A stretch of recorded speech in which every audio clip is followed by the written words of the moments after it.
ici Sylvie qui vous retrouve pour la vidéo suivante de ma playlist PN nous rend plus fortes. Quand on a vécu l'enfer, quand on n'a plus ni partenaire, ni famille, ni bien matériel, ni travail, ni énergie, ni espoir, que pouvons-nous faire? Tout d'abord, il faut sortir de l'ignorance. Il est essentiel de s'interroger, de comprendre. Et pour cela, il y a les bouquins, les témoignages des personnes qui ont connu elles aussi l'enfer, les vidéos de développement personnel, etc. Comme je l'ai énoncé auparavant, cette information que nous allons découvrir va nous mener vers une prise de conscience.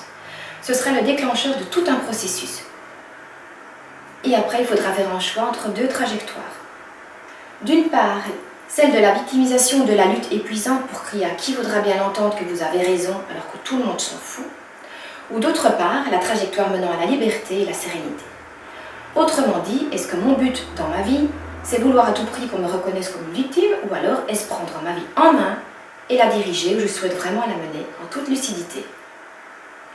Quand je dis que le pervers narcissique nous rend plus fortes, c'est plutôt qu'il va réveiller nos forces, car elles sont déjà là, mais bien ensevelies. Ainsi, quand nous déciderons de quitter PN, il faudra réveiller tout ce potentiel enfoui et faire appel toutes nos forces pour parvenir à briser toutes nos chaînes afin de sortir définitivement de la dépendance. Pas facile, je vous l'accorde.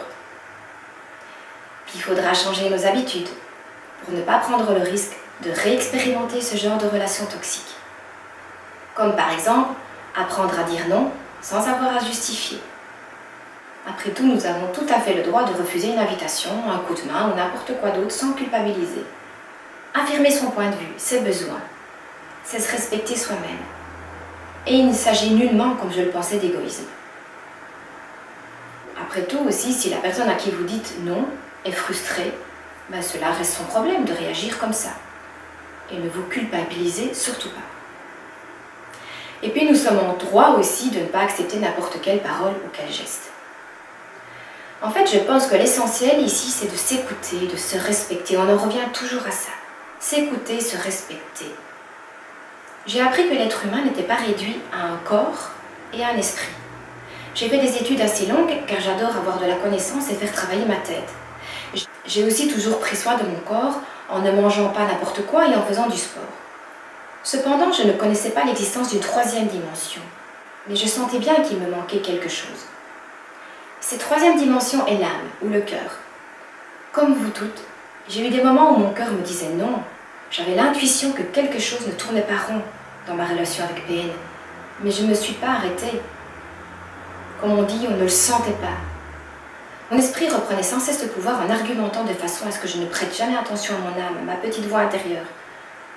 Depuis le jour où j'ai calmé mon mental pour écouter mon intuition et que j'ai fait confiance à cette petite voix, ma voix intérieure, tout a commencé à aller mieux. L'âme sait mieux que quiconque ce que vous êtes venu faire ici-bas.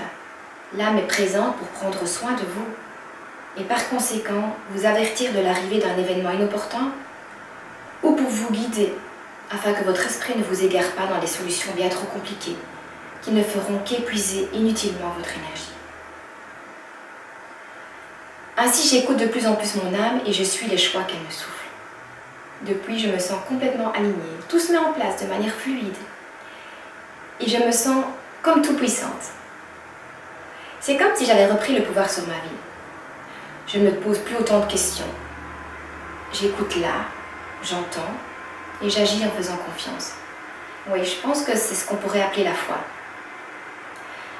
Ainsi, après PN, quand on a compris qu'il était essentiel de dire non parfois, que se respecter et s'écouter allait améliorer notre estime de soi, puis notre confiance en soi, puis quand on a pris conscience que notre âme désirait ce qu'il y a de mieux pour nous, et qu'il nous suffisait juste d'écouter cette petite voix au détriment de notre mental trop envahissant, alors nous reprenons petit à petit les rênes de notre vie et le pouvoir d'être l'auteur de notre réalité. Nous devenons à nouveau fortes, sûres de notre potentiel et prêtes à escalader n'importe quelle montagne.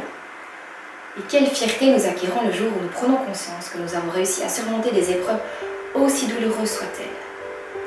Oui, PN nous rend plus fortes. Allez, je vous retrouve pour la prochaine vidéo très bientôt. En attendant, prenez bien soin de vous. Ciao, ciao!